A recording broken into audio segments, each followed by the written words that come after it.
post-9/11 media outlets were vying for the top story. Due to this, Osama bin Laden was mentioned and given almost as much attention as President George W. Bush. In the month immediately following the attack on 9/11, for example, CBS News mentioned Bush 175 times and mentioned bin Laden 299 times. NBC News mentioned Bush 159 times and mentioned bin Laden 211 times. The New York Times mentioned Bush 655 times and mentioned bin Laden 611 times.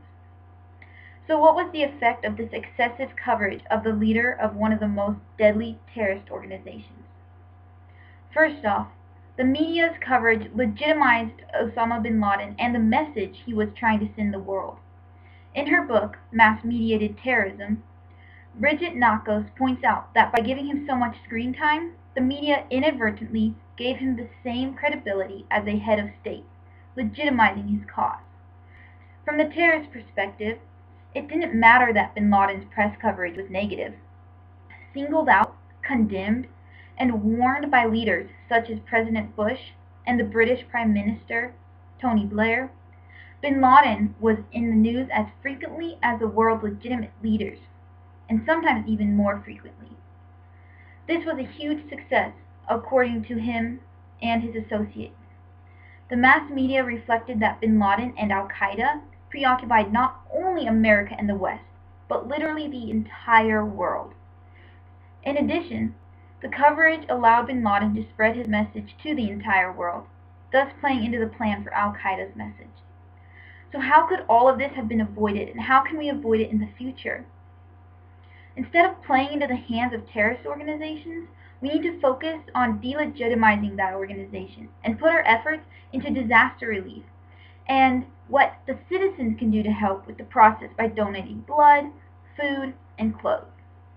According to Nakos, media is the lifeblood of a terrorist organization's cause. Without the media, terrorists would not be able to spread their message or display their attacks with the same effect and efficiency. This is why I believe one of the ways we can combat terrorism is by changing the way the media portrays and reports the event. The first step to change is education. If reporters had known the effects of their actions in post-9/11, perhaps al-Qaeda would not have gained such popularity. 9/11 was so successful through its media campaign and its carrying out of the attack that al-Qaeda received a significant jump in funding. This was because instead of portraying al-Qaeda as merely criminals, the media portrayed them as terrorists with a legitimate grievance. Through education on how terrorists use media, reporters can learn how to steer away from enabling terrorists towards inhibiting them by saying, wow, they killed 2,000 people, and in the name of what? As opposed to how we did react, which was, they killed 2,000 people, we need revenge. Instead, we need to play on the heartstrings of people, and in that way, we can delegitimize them. Now, I want you to understand that my argument is not that this alone will fully eliminate terrorism. However, I believe this could prove to be a vital step towards curbing terrorism and its effects by undermining the terrorist objectives. But to do this, we must start at the root of the problem, and that is that reporters may not fully understand how much influence and weight everything they say may have. Do you think the reporters of 9/11 truly wanted to assist al-Qaeda and help spread the terrorist message? I don't believe so. I believe the reason this happened was because of ignorance.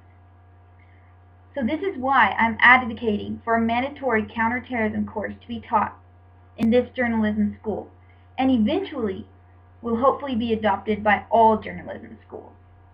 We have to stop the flow of blood, and to do that, we need to clamp the media artery of every terrorist organization. Thank you.